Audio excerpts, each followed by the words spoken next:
Hey everyone, I'm Harv, Ian Harvey, founder of Collective Intelligence, and this is Stuff That Matters Now.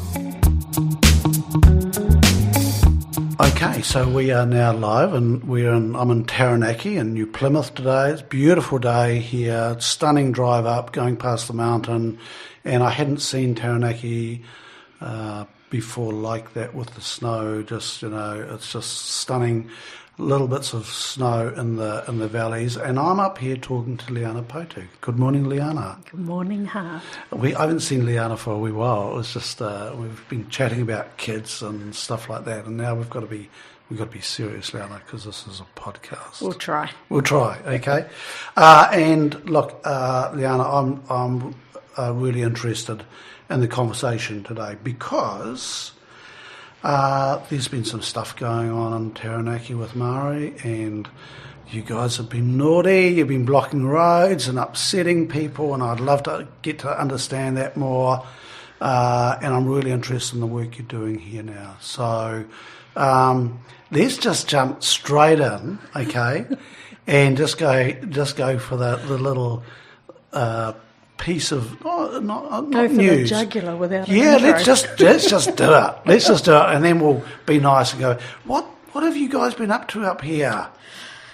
Oh boy, what haven't we been up to? Probably. I think I know you're referring to the checkpoints that we put in place during our COVID response, our COVID-19 response.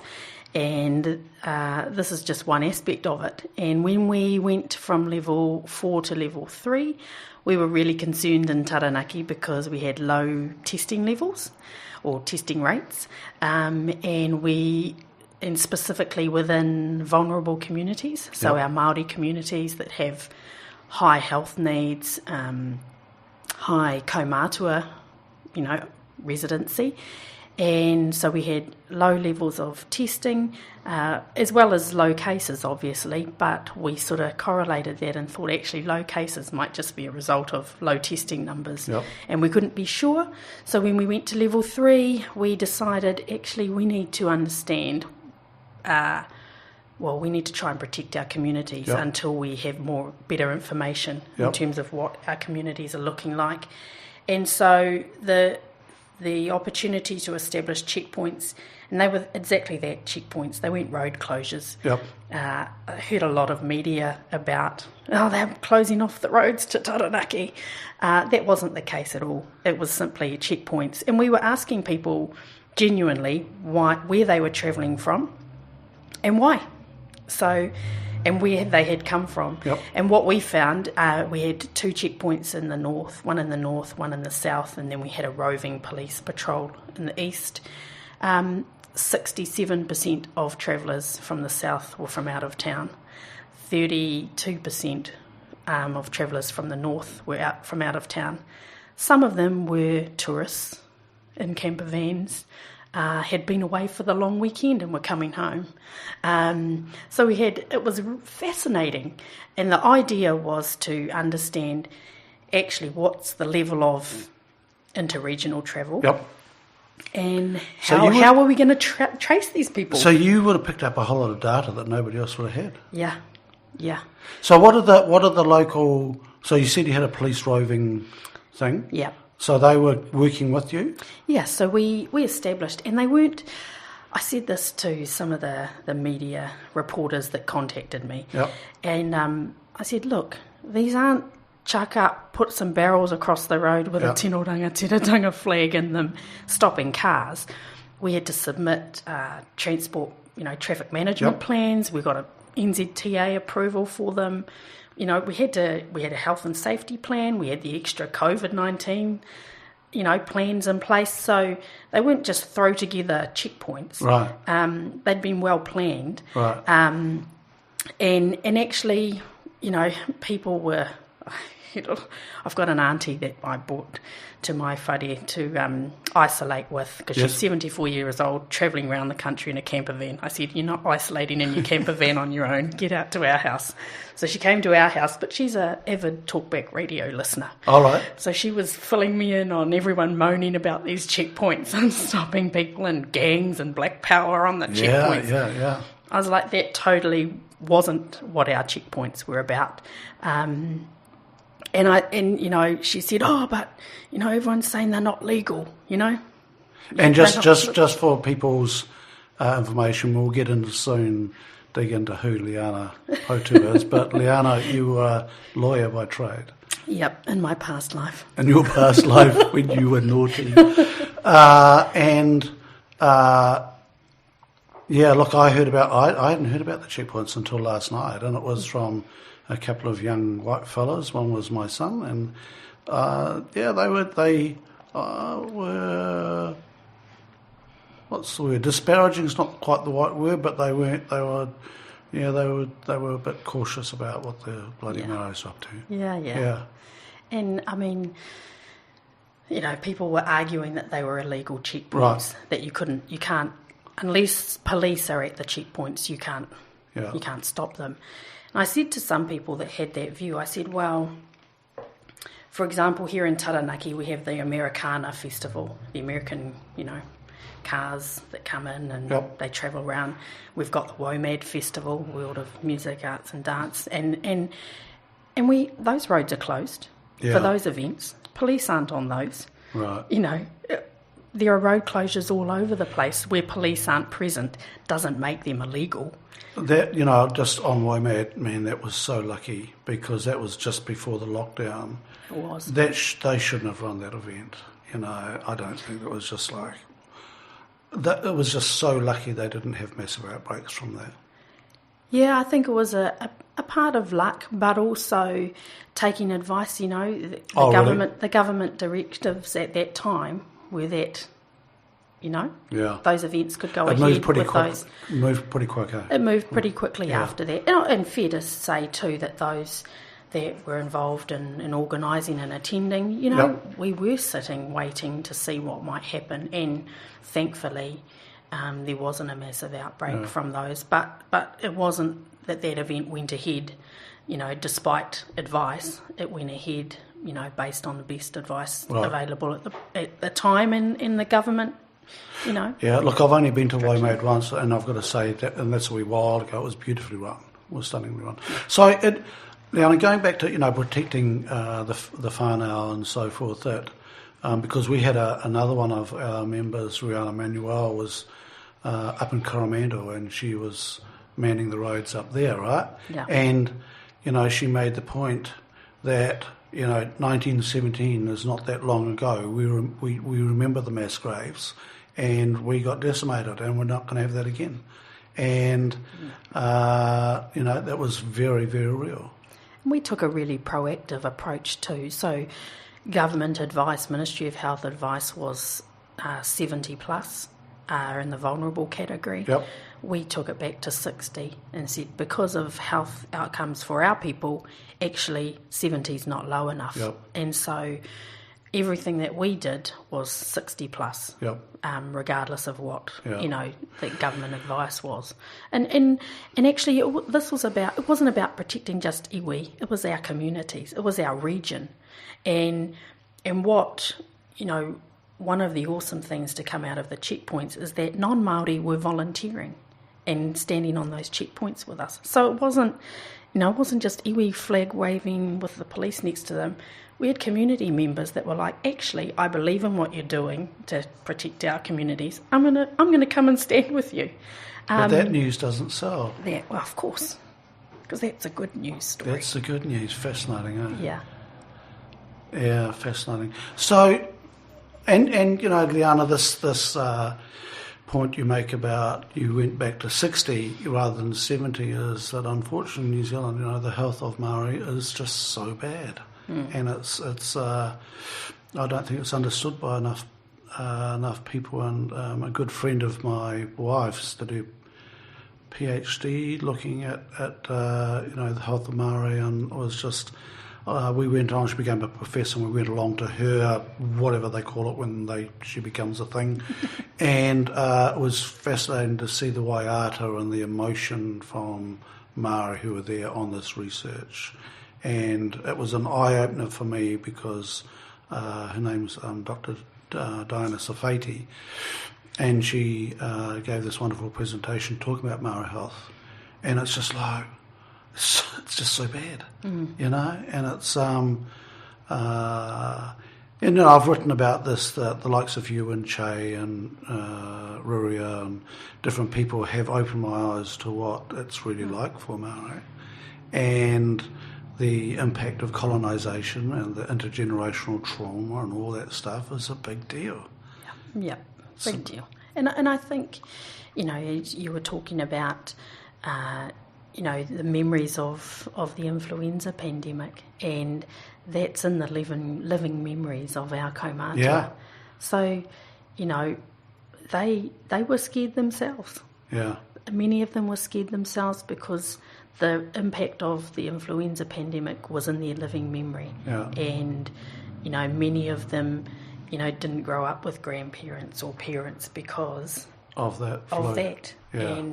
And so, as horrible as that experience is, it really, you know, it really rang home for our people, especially our kaumātua. So when we asked them to stay home, you know, they stayed home. Yeah. And when we asked other whānau to support them, go out for them, buy their groceries for them, look after them, call in on them, they did that. Yeah. So, Liana, let's just go back to where you came from. When I first met you, you'd just moved back to Taranaki, I think. Mm-hmm. Yeah. Before that, so you're born and bred here. Yep. Yeah. And you went to school here. Yeah. Yeah. And what was growing up? What was in your head to do at that stage? What were you looking to? I think it's no secret that my grandfather Ted, was a huge influence in the path that I took. I was raised by my grandparents, my sister and I, from I think I was about 7 or 8, and was raised by my grandparents from that time. Mum and Dad were not together, but still local. Mm-hmm. So, but really, my grandparents were. Just that stability for me, yep. Really. And on your mother's or father's side? On my mother's. Yeah. And very much, I guess I was a bit of I loved school. I loved school. I loved primary school. I loved high school. Played every sport imaginable. Was involved. I had all sorts of, you know, leadership positions, yep. Through school. And when it came time to decide what I was doing after school, my grandfather said, "You're going to be a lawyer or an accountant, okay?" Was that the first you knew of that? And I was like, okay. I mean, I had talked about being a teacher at some point. Yeah. But I was sort of like, oh, okay. So off I toddled to university. And I could have done either or. I studied, you know, accounting right up to bursary level. Yeah. Bursary in those days. So you did good at school. I did good at school. Yeah. Yeah. And people like you, don't they? Yeah. Why is that? It's a mystery. I just think I am real. You know, I like to think I'm real, and I have some integrity in me. Yeah. You know, what people see and hear is what they get, kind of thing. Yeah. So my path was, my grandfather was really. And why do you think really he said that? Just to fulfil your. I think he understood the importance of education. Right. And as it turned out, I was the first person on both my mother and father's side to ever go to university. Save for one, actually. My auntie, she went to Tingle. Did that feel heavy? No. So no, it was a direction, but no big weight on you? No. I wanted to do it. Yeah. I wanted to go to university. Yeah. because I enjoyed school and wanted to experience that. So I didn't feel burdened by it. And whereabouts did you go? I went to Waikato. Yeah. And I studied a joint Bachelor of Arts, and I did Māori, and as well as my law degree. Yeah. And really going to Waikato opened my eyes to a whole new world. I thought I knew everything there was to know about being Māori. I knew everything there was to know about being from Taranaki. And then went to university and just had my world opened up, really. And a lot of the friends I have at university, met through university. So what did you learn? What was that like? What was paint us a picture of? Well, I think I'd been in a bubble. Yep. And I'd been in my bubble in Taranaki. Mm-hmm. I knew who I knew. I was related to most people that were, that I associated with. You had a bit of mana in Taranaki? Well, I wouldn't call it that at that stage. I just, I was well known by my peers through school. I was involved in a lot of sports, so had a lot of connects in that way. My grandfather held a lot of positions, He was the chair of PKW, our Māori Land Incorporation here. He was also chair of the Taranaki Māori Trust Board. So he held a lot of roles like that, and his father did also. Right. So, I guess, my grandfather was a farmer for many years, him and his father. So, we had a lot of connects here. It was what I knew, but I hadn't really ventured out, beyond Taranaki much, and certainly hadn't really learnt about other iwi. Yep. I knew about Taranaki, but I didn't know about other iwi and their perspective. So that really opened up. Did you choose Waikato because it's in the middle of Tainui and a whole... Was that a part of the decision to go there? No, I was deciding between Victoria and Waikato, actually, right. Because at that stage I was going to law school. Yeah. I had made that call. And really it came down to the place that I felt most comfortable. So did the visits. Yep. And Waikato was where I felt most comfortable. Yep. So we went with that. Got connections there too through Maniapoto on my dad's side. We're Maniapoto. Actually both sides. Yep. So whichever way I went, there was going to be a whakapapa connection. Right. So in Wellington, connected through our Taranaki links down there. So it just literally came down to I didn't feel as comfortable in Wellington as I did when I went to Waikato. Yeah. And so what were the surprises there when you went to... I think I was really lucky. The path had kind of been forged at Waikato long before I got there, and our law school at Waikato was a bicultural law school. So by the time I entered there, it was that's how it was marketed and sold. What year is that? 95. 95, 96. 1995. Well, you're getting old, Liana. Not really. And so a lot of, that law school had really been established on the foundations that it was the newest, it still is, AUT's not long now, but it was the newest law school at that point. And that was a radical change from your historic, law schools, establishments, that there might be this bicultural law school that had a focus on the Treaty of Waitangi. And the lecturers that I had at that time, were some amazing Māori academics. And a number of those lecturers are now members of the judiciary and Māori members of staff who were incredible teachers and mentors. And there's actually been an amazing group of tauira, of students that have gone through that university that have gone on to do incredible things under their, guidance and leadership. So, So it was a pretty... rich sort of environment to be in. Yeah. And really supportive. Yeah. Supportive from your lecturers, but also the peer support that we had among, the collegiality among just our group of students. What did you learn about the other iwi? That there were some. That there were some. Whoa, boom, go you. Yeah. But learning through that process, what were the things that stood out that were like, oh, didn't know that? Yeah, I think just differences in tikanga, right. Differences in histories. From being from Taranaki and being from Parihaka, we have those. We have those experiences, but Waikato Tainui have their own, yep. History with the raupatu, with confiscation.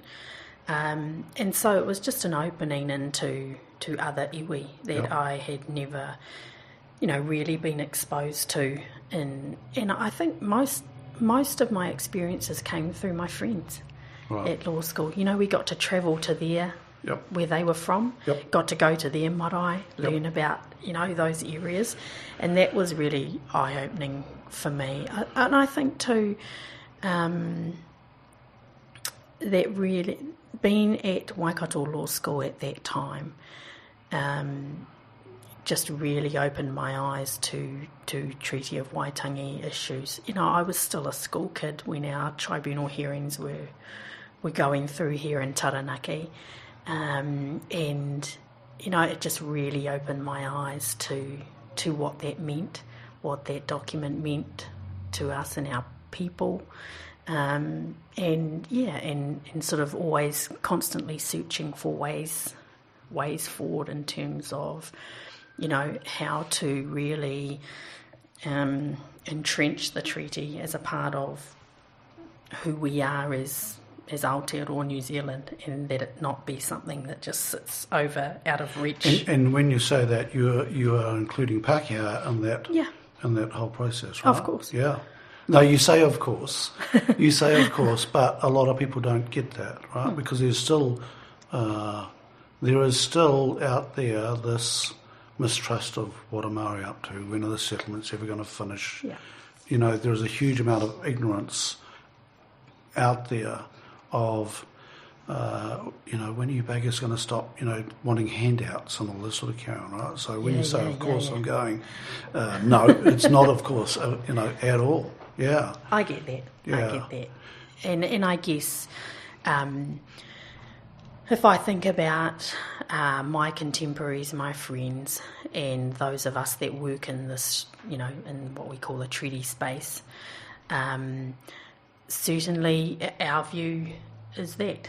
Our view is that the treaty is about how we all live together and how we all, live up to what that treaty put in place for us, and it's not incumbent on any, single race or any single group of people. It's incumbent on all of us to make that work. But I think from my perspective anyway, often it's the Māori component of our society that's continually trying to fight for recognition of it, for appropriate partnerships, and actually we should all be striving for that.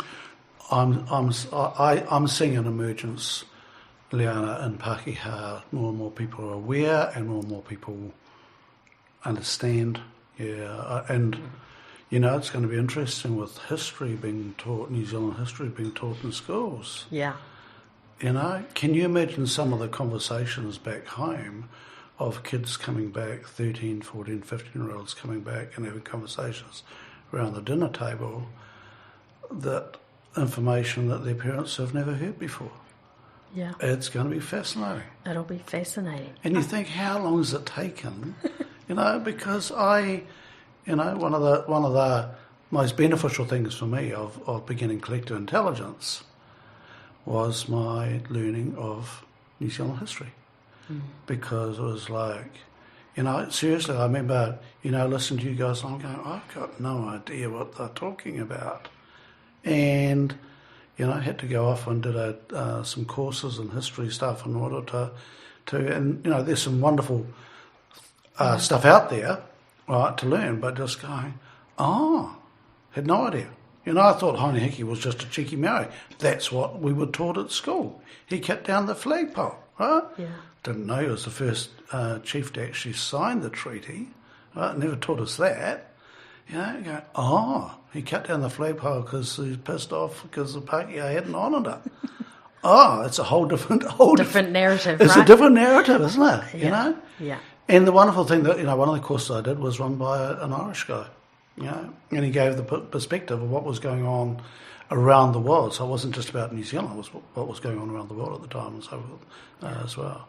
It was very, very cool. And I've always taken the view that, and I think we did this in a treaty workshop one time that you ran and presented at Harv, and I'm totally open to having conversations with people that genuinely want to know answers, but they don't have people to ask because that there's not there aren't Māori in their circle that they can genuinely ask questions, and they might be offensive to some, but actually if it's coming from a genuine place of I really want to know. I know it might sound horrible, it might highlight my ignorance, but those are the conversations I love having because it means people are open to hearing the answer. And they're actually interested. Yeah.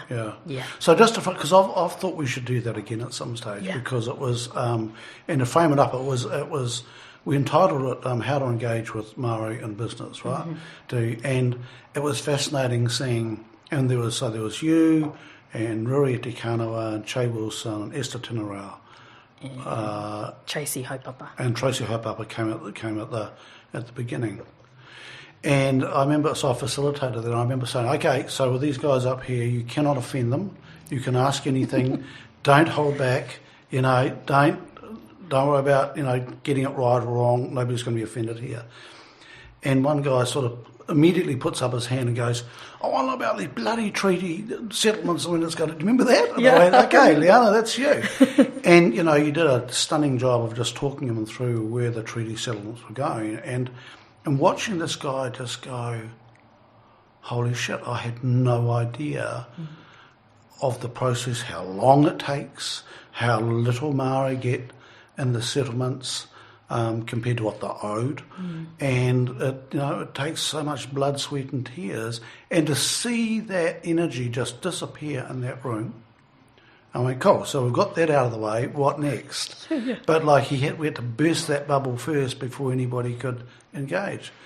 And I really enjoyed that. Yeah, and the key for me in that day was creating that safe space so that people were able to ask the questions they wanted to ask. If we had taken offence at questions and why the hell are you asking me that for? That you should know this. Yeah, because that's the worst thing you can do. Yeah, it just wouldn't have worked. But creating that safe space so that people feel they can ask any question, and then we're going to actually have a meaningful engagement on it rather than get defensive about it and start arguing. One of the things that it was suggested to me that we needed to change our processes and so forth because we were picking up more Māori members and we needed to be more user-friendly to Māori, for want of a better word. That's not a great, but you know what I mean.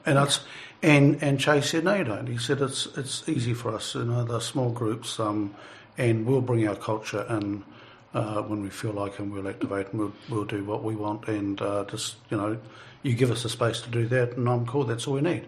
If we're comfortable in our, I mean, we said if we're comfortable in our culture, then we won't be precious.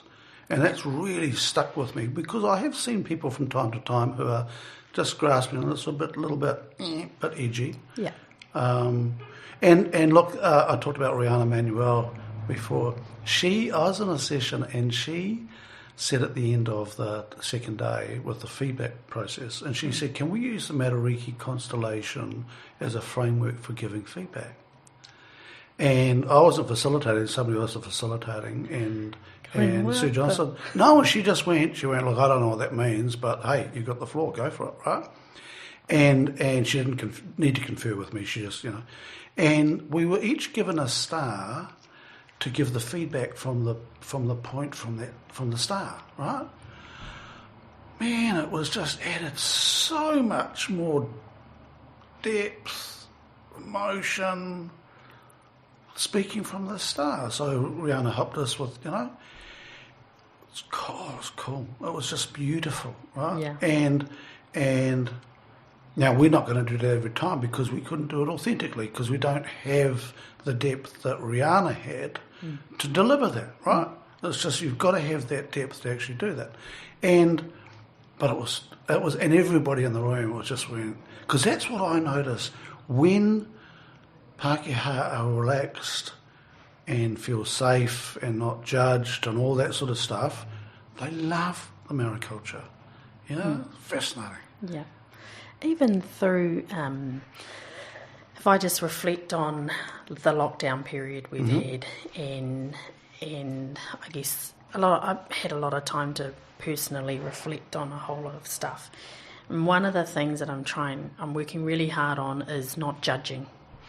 Not judging, people and their experience because I haven't walked in their shoes and I don't know what it's like. So, and trying not to, we all do it. It's just human nature.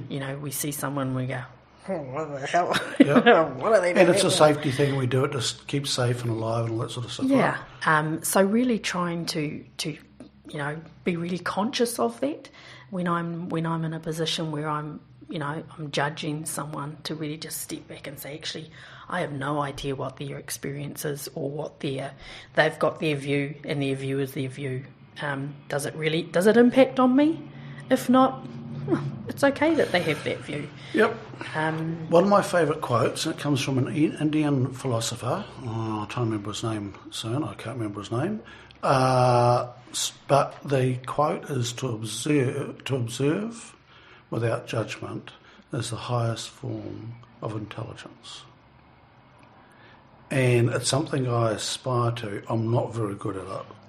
Yeah. But it sits there and just going, because the other thing is that when you're just observing, there's no emotion in it, right? Because you're just looking.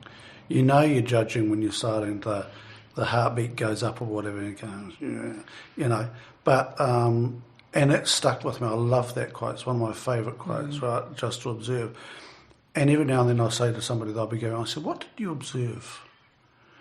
And they'll go off about something. I said, no, that's not an observation, that's a judgment. What did you see? What did you see? What happened? Because a lot of the time we don't even see what's happened. Right? We've just gone into our own story and judgment, and there is no observation, just drops out the door. It's fascinating. It's bloody hard to do. Yeah. And that's how I find Māori Pākehā and engagement sometimes, is that, in both ways too, that there are times when we can't engage because, we've already judged where they're coming from. The show's over. Yeah, and so you can't have that meaningful engagement, and actually try and break down some of those barriers in terms of ignorance or not, misunderstanding, and huge challenge. I'm not great at it, but I'm trying to be better at it. Yeah. Yeah. You've got to pick something easier. So Liana, let's go back. So you at university, and did you find the study easy? Not easy, but just having that good support. Yep. I think if I didn't have the group of students that I studied with, and I didn't have the supportive lecturers that we had, I might not have got through. Yep. Then again, I may have just scraped through it. It wasn't hard as such, but But what I'm getting, there was two things, right? There was the academic stuff, but there was the cultural learning and all these other cool people around you. Yeah. I mean, and some of the lifelong friendships, as I talked about, came from that space, and still today are people that I go to for advice or to brainstorm things with or chuck ideas around with, and those will be lifelong. And you must be pretty proud watching some of them as well, creating a better New Zealand. Yeah. my friends from university are awesome. Yeah. They're awesome. Yeah. They're doing amazing things. And, it's cool to know them. Yeah. It's cool to be able to, you see them in the media or you see them doing a cool project. I know that person. That's my friend. That's my friend.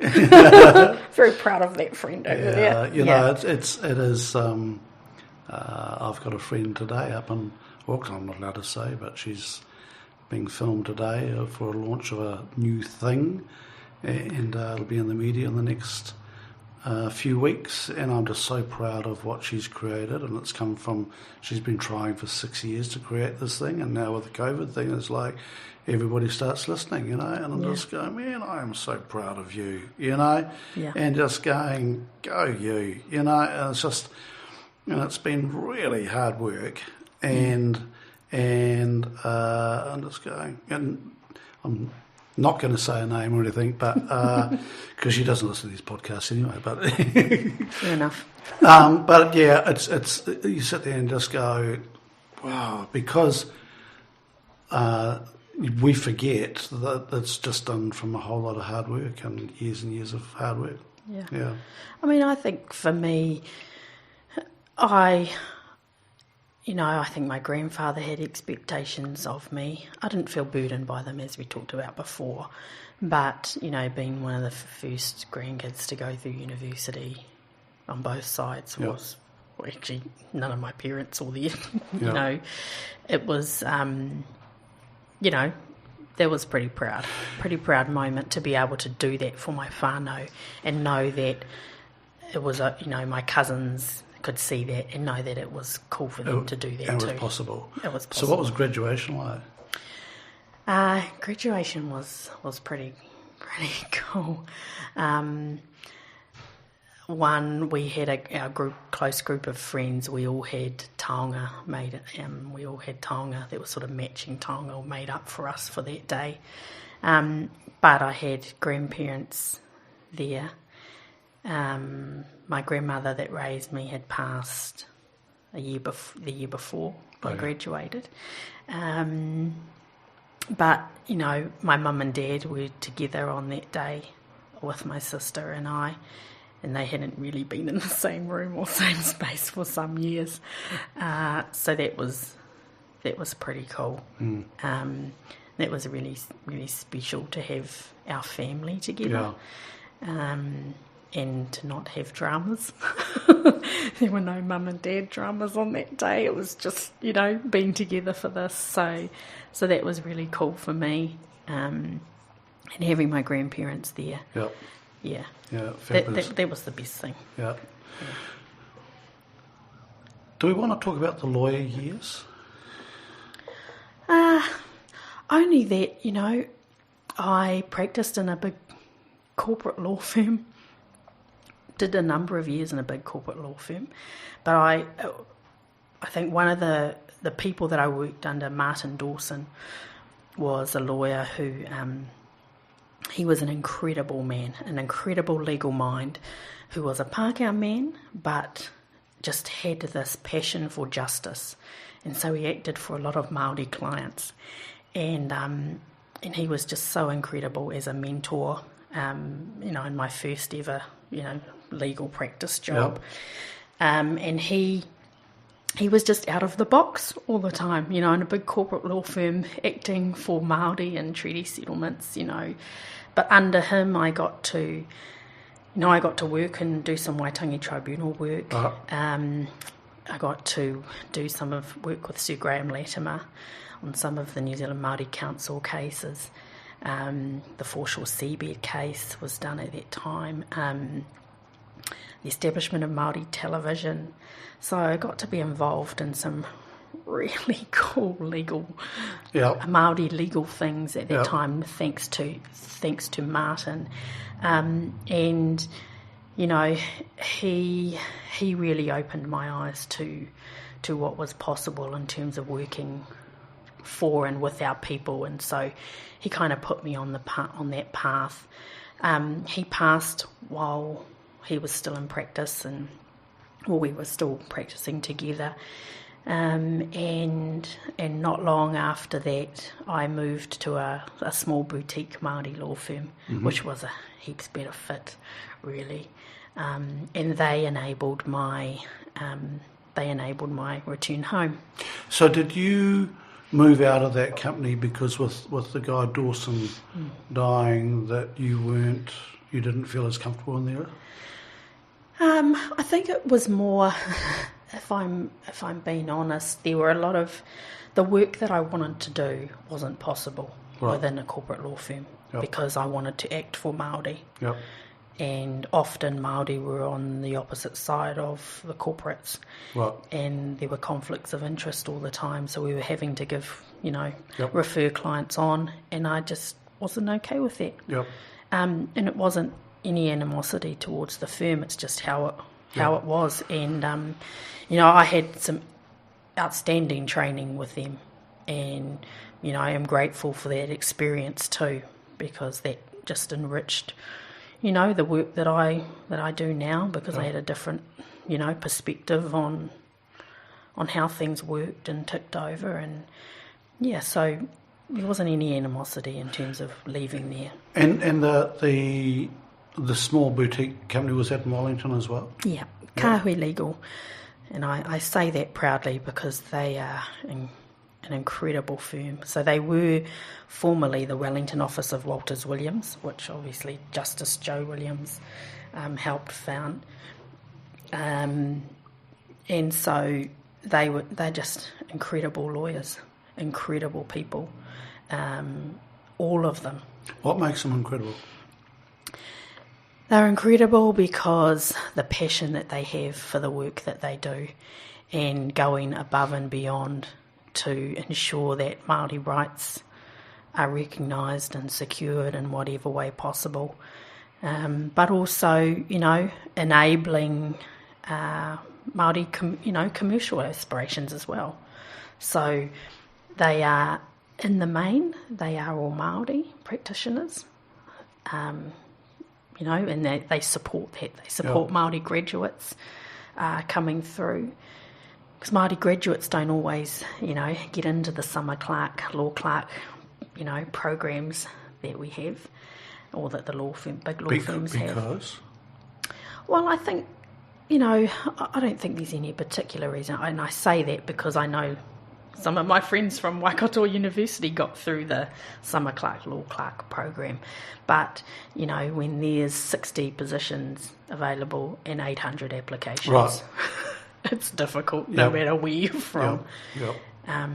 But I think that they give some really great opportunities to young lawyers coming through too. So coming from Wellington back to Taranaki, yeah? Oh, I wish I could have had a photo of your face then. That was fabulous.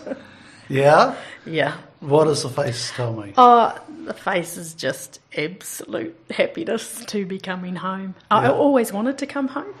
And I always talked with my grandfather about coming home, and he said, you need to stay away and get experience because you're no good to us. If you don't have any experience and you come home, you're no good to us. And also he said, our people can't afford to pay you. And so that kind of stuck with me for a while. Yeah. But I always had the aspiration to come home. Yeah. How old were you when you came back? Oh, jeepers. When did I come home? 2007 I came home. So I would have been 30? Is that right? Doing my calculations. 30, 31. Yeah. So, but I came home because my grandfather had been unwell, and I wanted to come home and help care for him rather than, I wanted to help my other family members out and caring for him, but I wanted to be here with him. So I moved home, and I was doing basically working remotely for Kahui Legal, and they enabled that. And then my grandfather passed about 6 months after I moved home. Everyone said, "Are you coming back to Wellington?" No, just no. I didn't have any interest in going back to Wellington. Wanted to be close to home, around my family, and so I just worked remotely for a while, and then an opportunity came up to work in the treaty negotiation space with one of my iwi up here, Taranaki iwi. So I basically was seconded from my law firm. Seconded from my law firm to work with Taranaki iwi. So now you're living the dream because you're living in Taranaki. I'm living in my grandparents' house where my parents and their siblings were raised. Yeah. Raising my kids in there. And you're using your talents for your iwi? Yep. Yeah. Yep. Yeah. Finally get to do work for my own iwi and not Chay's or Missy's. Well, Missy's iwi's they're my iwi too, but... Hey, and so... and did you have enough experience, do you think? Did you come back too soon? No. I think the timing just was perfect. Yeah. So, because I know third hand that your reputation as a lawyer is pretty good. And what makes you a good lawyer, Liana? What's your thing? Come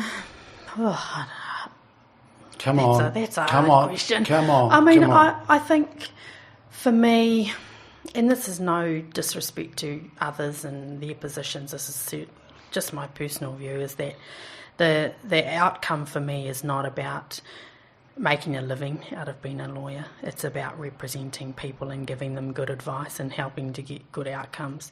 A lot of that, I think, is instilled from Martin Dawson, who was my mentor, who it was all about justice and all about getting good outcomes. How do you know it's a good outcome?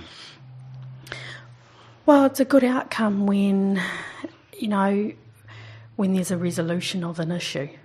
Right. It might not be the resolution that everyone set out to get, but it's a resolution that people can live with and move forward on. And I think that, I reflect on Treaty of Waitangi work, and that's exactly what Treaty of Waitangi work is. You don't go there to, when you enter into a treaty negotiation, you know that it's not going to be fair, it's not going to be just, it's not going to be worth the value of what was lost. But there's a point where actually a package is acceptable and you can move forward with it. And I think that's, when you know it's a good outcome, is when there's a resolution and you can move forward. Is there one, and that's a great answer. That's a great answer. What would be the most satisfying thing you've worked on so far? Oh boy. I think it's probably still to come. Yeah. But certainly... Do you have an idea what it might be? And you don't have to give me the answer. No, I can. I mean, I think there's two things. There's, I think, highlight of my legal career was acting for Ngāti Rangi, which is Chay's people, in their Waitangi tribunal claims process. So just for people, so that's in Awakuni for Chay Wilson? Yep. And so I was the lawyer that ran their claims before the Waitangi Tribunal, and just totally my honour and privilege to be a part of that. And a lot of personal growth through that process, and exposure to incredible people who will, be with me forever. So that was a highlight was that, of my legal career. And I reflected on it, and once those hearings had been completed, I actually felt, it was difficult for me to commit to doing another district inquiry in the Waitangi Tribunal after that, because it was such an incredible and complete experience that pretty much couldn't be topped, I didn't think, in my mind. And I didn't know if I had the energy to commit to another, 7 to 10 years of work with another iwi, and that I wanted to do other things. So absolute career highlight was that. Just being invited into their homes and into their lives and into their history, and to have that shared with me in such an intimate way, to be then, then be able to advocate for them in the tribunal was incredible. So that was my career highlight, I guess. My legal career highlight. Just listening to you talk about that, it's just it's hard to not comprehend, but it's obviously, it's a big part of your life. Yeah, will forever influence. Has influence, will influence, continue to influence the way that I do things. Massive learnings from them in terms of how to reconcile, Catholic, Christian, religious faith with tikanga Māori. An incredible, just being exposed to how they do that so, seamlessly. Yeah. And there's no right or wrong, there's no one above the other. They all have their own place. Kind of reminiscent of where I really want our treaty relationship to be, that actually they can work harmoniously side by side. One doesn't have to be above the other or below, and they have their place. So that was an incredible life experience for me, working through. I don't even know if I've articulated my feelings and my experience with Ngāti Rangi themselves. So those that are from Ngāti Rangi listening to this will, I probably haven't expressed that to them. It's not too late to do that. Yeah, but I'm just absolutely grateful to them for allowing me to be a part of that journey for them. And, this isn't being filmed, but in some ways, the last 2 minutes I wish it was, because just to watch your whole body, and hopefully we pick up a little bit on the voice, but thank you for sharing that. Yeah. That was very cool. Yeah. So the thing that is coming for me, I'm currently negotiating a redress package for Taranaki Maunga in the National Park. So working with a team of iwi negotiators, obviously working with the Crown to negotiate a package to resolve some of those historical grievances over the confiscation of the mountain and the turning of it into a national park. And so when that day comes, I think that'll certainly be a highlight for me. At the moment, actually, today, we're farewelling one of our kuia from Taranaki, Kui Mate Ki Tawhiti Ka, and she was the secretary of the Taranaki Māori Trust Board for a very long time, and she was the only woman involved in Taranaki Māori Trust Board for probably 50, 60 years. She was the only woman involved, and they had a part to play in the history of the land. So we have this Mount Egmont Vesting Act, which gave the mountain back to Taranaki Māori on the basis that they would then gift it back to the nation. And so it's this really weird kind of, I don't know how else to describe it, a weird transaction where, yes, you can have your mountain back, but you have to give it back to us as a gift of love for the nation.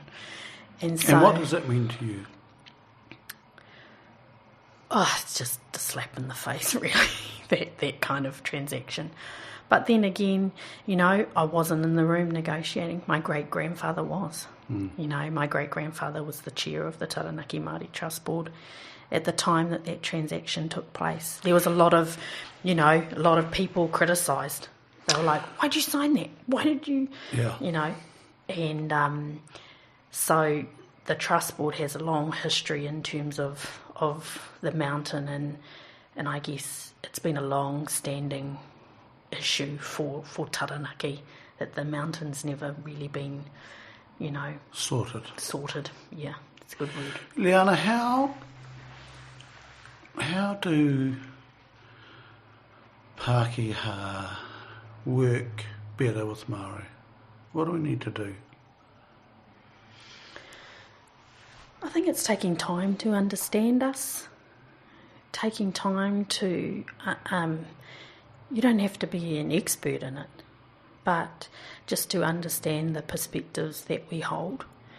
And I think removing judgment is good, because any culture, any society has its goods, its bads, its, ups and downs. But I think, my perspective is that Māori often get the raw end of the deal, that everything's negative. But Māori and iwi across the country are doing incredible things that just, like you said it earlier in the interview, just don't make the media because they're not sexy enough, they're not controversial enough.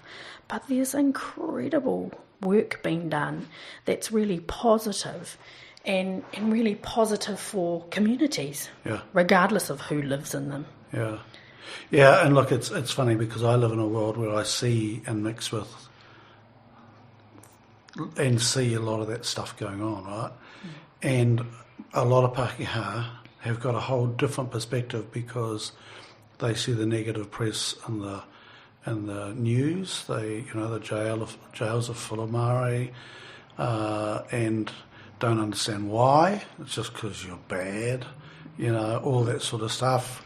But I do see movement. Liana, it's, in the last 10 years, a whole lot more understanding on this thing of intergenerational trauma, for instance, right? I didn't even know it was a thing that can get passed down in the DNA from generation to generation and show up, and then gets replicated, and it goes on and on and on, and working out how to change that phenomenon of whatever. But it's, because the interesting thing is internationally, Māori are sexy as hell, Globally hot, locally not. Yeah, and it's just, it's a crazy thing.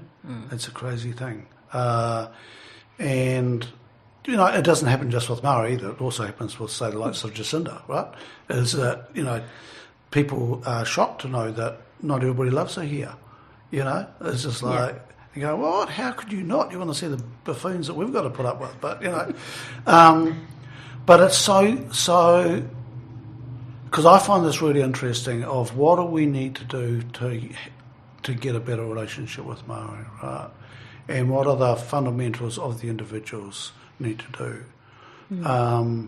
And, because there's lots of stuff I don't understand about Māori. Lots of stuff. I go, what's going on there? But I know as long as I don't go in there and get all judgy, I'm sweet.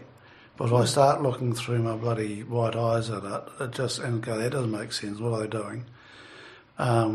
Then I can develop a really unproductive story. I think it's, in the first instance, it's open hearts and open minds stuff. That actually, if you're not open to hearing certain things, or you're not open to being uncomfortable at times, because sometimes hearing our history or hearing our perspectives might not, it might be uncomfortable for some people, but you have to be prepared to be uncomfortable to have those breakthroughs, because if you don't feel that uncomfortableness, you don't ever have, our experience is a lifetime of uncomfortableness for some. Is that a word, uncomfortableness? I don't know, but it sounds good to me. Discomfort. I'm just sitting here going, is that a word? Well, it must be a word because Liana's a lawyer.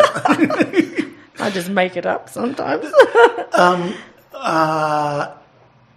Yeah, because you guys have had to live with it forever, but we haven't, and it's a little bit inconvenient for you to bust up our party, because I grew up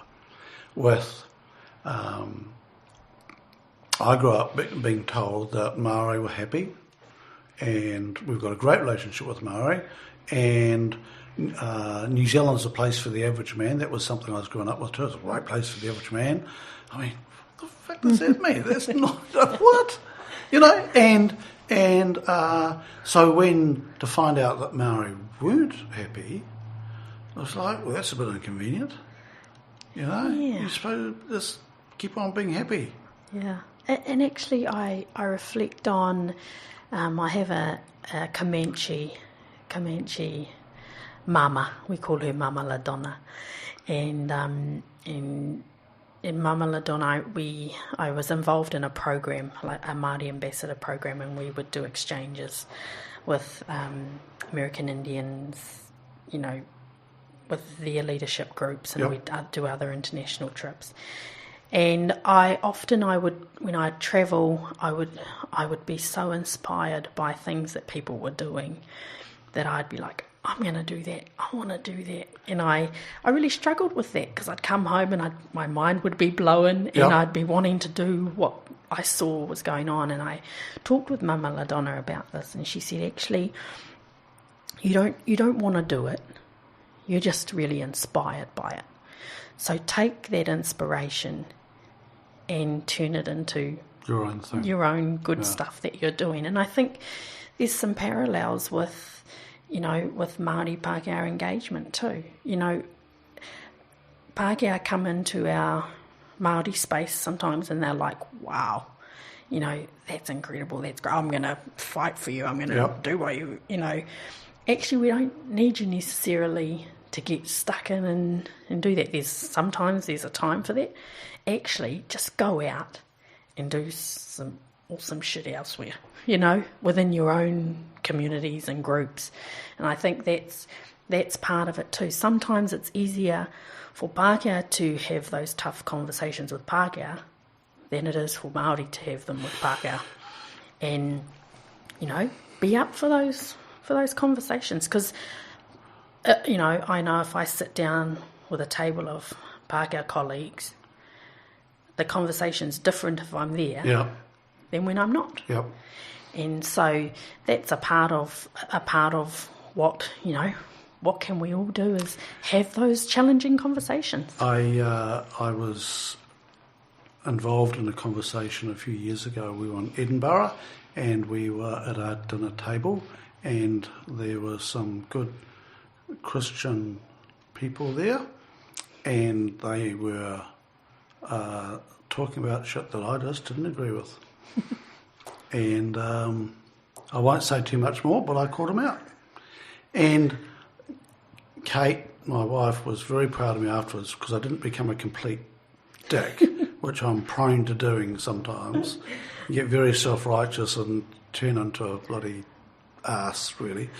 And actually showed a little bit of finesse and just said, you know what, I'm not cool with this conversation.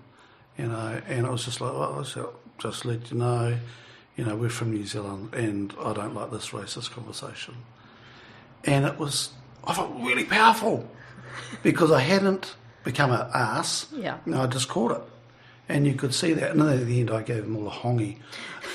At the end of the night. I'd had a few more drinks at that stage. but you know what? I felt really, really good, Liana, because it was just like, you know what? I'm not cool with this. Yeah. You know. And yeah, I felt really good about that.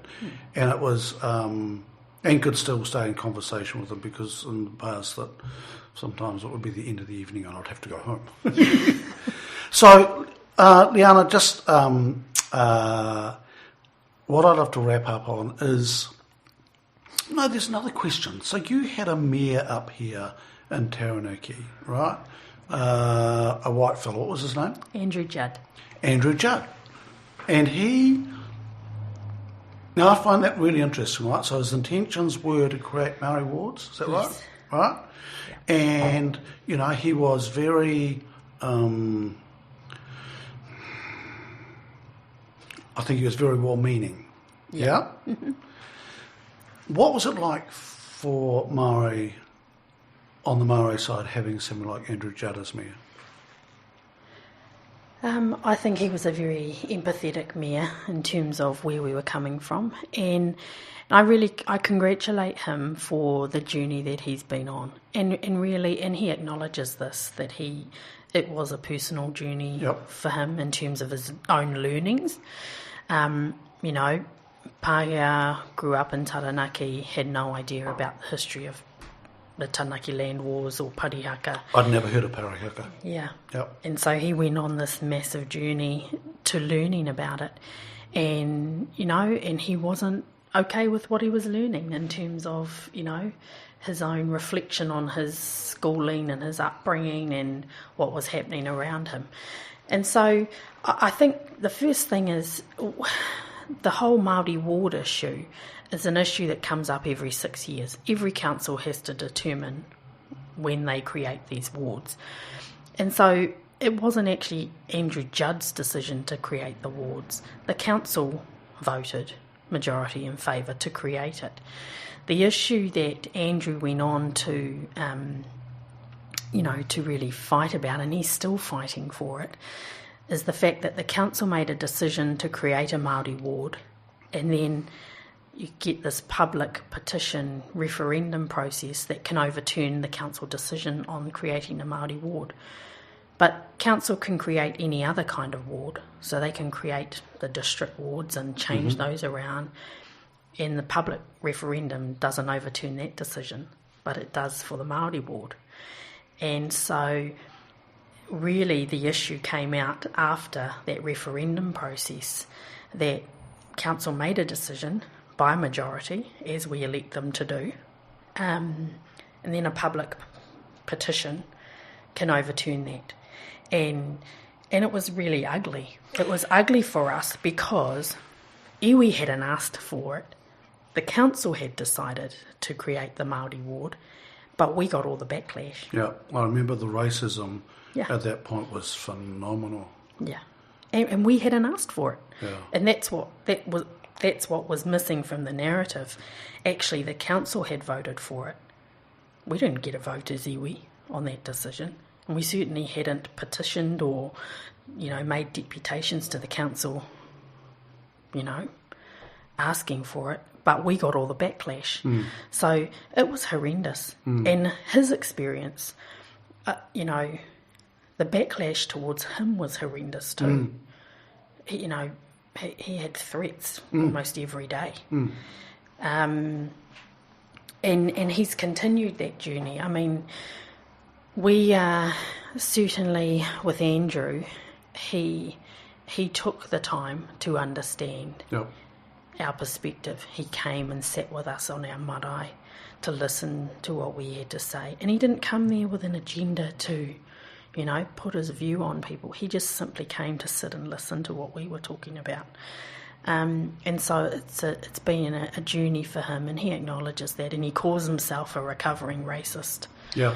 It's a great term, eh? Yeah, and it's genuine, but he, what he can't get past is the fact that the council can create any other ward that can't be overturned, but as soon as it creates a Māori ward, it can be overturned. We know what the population stats are, so any time that a Māori ward's created, the majority population, which isn't Māori, vote to overturn, have a referendum, overturn it.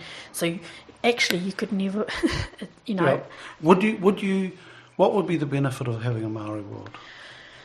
Well, that's part of the debate that we're having now in terms of our iwi here, because this year is the year that we decide whether we run it for the next two election cycles. So, I mean, for me, it's based on the number of people enrolled on the Māori roll for the general elections. So our numbers here in Taranaki would give us, or New Plymouth District would give us one seat, on a council of, what are we, 11? It's just going to get diluted. It's not such a biggie. And the other thing I've been thinking about is, say if you live in the New Plymouth District, because it's all population based, you actually get to vote for, I think it's like 5 or 6 councillors. I can't remember what the makeup is. But if you're in the Māori ward, you get one vote for that one seat. So if I was on the general roll and I lived in the New Plymouth ward, I would get to vote for 5 or 6 people. But if I lived in the New Plymouth ward but I was a part of the Māori ward and on the Māori roll, I'd get one vote. Isn't it interesting that the unseen biases of, and I was talking about this recently in another podcast, and it was around the feminist movement, that so much stuff is designed by white men, not knowing that we are biased, because one of the things when you're privileged, you don't see it, and that unconscious bias, sometimes maybe it's conscious, but you don't see it, and you do stuff and you go, oh, how's that good for them? It's fascinating, eh? I mean, even on that issue, they're moaning because it's a separate ward. Actually, it's in your favour. You give us one vote instead of 5, or 6 or whatever we get. But it shouldn't be structured like that anyway. No, it shouldn't be structured like that. But I mean, the arguments are flawed because they're totally based on a racist point of view as opposed to actually the principle of it. Because if it was based on principle, they'd be like, oh, well, if you want one, have one. The good thing is, though, Liana, we are making progress, and yesterday, bless them, the National Party have, rolled out their new leader, and, what a, Shambles. That, your best, easiest day at work as the leader of the National Party, and you turn up with a whole lot of honkies. And you say, oh, our finance minister, he's Maori, and he's going, no, I'm not. It's just like, and that they hadn't thought about it. No. But the cool thing is I've been called out on it, and people are noticing straight away. Right? And going, oi! And that will be a unconscious bias of the National Party, and just for everybody, I'm not a political person, but it could be the Labour Party, it could be anybody, but people notice that stuff now. Yeah. So that's cool, because once upon a time, you read Marilyn Waring's book, she was the only female in there, right? Yeah. But now people are noticing that stuff and going, oh, that's not cool. Yeah. And just, that they just can hit themselves by... No one else had to do anything. They didn't have to do anything. Yeah. So, people are noticing now, and it is... Because the interesting thing with the conversation yesterday with that is that it didn't die down. No. That was... So I'm going, the things are changing, when you see that. And you can't just go, I elected the best person, people for it, and so I'm going... Well, no, that's not. We're not going to wear that. Once upon a time, that's what you had to say. Move on. Yeah. Yeah. So things are changing. Oh, totally. And I like to think that I'm an optimist at heart, and I like to see the positive in everything, and I think there are changes being made. I think there are incremental kind of improvements being made, but it doesn't mean we stop. We have to keep pushing, and we have to keep striving to do more, to do better, but acknowledge that there are some positives, and I agree. However long ago, decade ago even, it wouldn't have been noticed. Probably was the same if we go back and look at what the lists looked like or whatever. It'd be the same. Yeah. But as you say, it's more obvious now. It's more obvious now, and it's I'm putting together something at the moment, and instinctively now I know that 30 or 40% of the people I'm putting together for this thing are Maori, right? And one person pulled out, couldn't do it. And I went, okay, so I need to replace that person with another Maori, right? And because I want this thing to work, and it's not tokenism, because I want, because you guys think differently, you think differently, and the crazy thing with our model of collective intelligence is you guys understand it more than us whiteys, it's classic, and so I wouldn't even think about not putting something together now without that Maori influence, because I know it will go better when they're involved. It's just diversity of thought, you know, and... Well, no, there's something else. It's actually about, it's not just the diversity thing, it's more than that for me, Liana, because I want the way Māori think, right? So Māori know how to co-create, and so it's part of it. So that's what I'm talking about. So it's actually going, I specifically want that skill in with what we're doing. I want that skill because it's not something that's natural to me, and so I want that. So I'm not doing it for the diversity point of view. That's and I want it for the different mindset and the different thinking and stuff. Which is that is right. I mean, because often, you know, and traditionally, you thrash things out. You sit in the marae and you thrash things out until you get a resolution. And so you have to work together. You have to, you know, sit down and have those tough conversations. And that, and you're right, it's something that comes more natural to us. Liana, it's been lovely seeing you. I know. I have really enjoyed this. Nice talking to you too. We haven't seen each other for a little while. No, I miss my team, I do. Yeah? They miss you too. And thank you for educating me. You know, it's the same with Che and Ruri and stuff. You know, it's just I feel really blessed having met you guys because I'm not so dumb as I used to be. You were very patient, and you know, my life is a lot more. Is a lot richer having learnt our history, and I am really interested to see what impact it has in the future. It's going to be huge. It's going to be really uncomfortable. Really uncomfortable. Even learnings through the COVID response has been eye-opening in terms of. And I'd like to think it's been eye-opening for the non-Māori in our community, but the way that we were able to mobilise, I'm so proud of our iwi across the country, across the region, across the country, who mobilised immediately and got on the phones, were contacting people to see if they were okay, what they needed, mobilised, you know, getting welfare support out to them, mobilised teams of people to, you know, just get involved and help others and support others.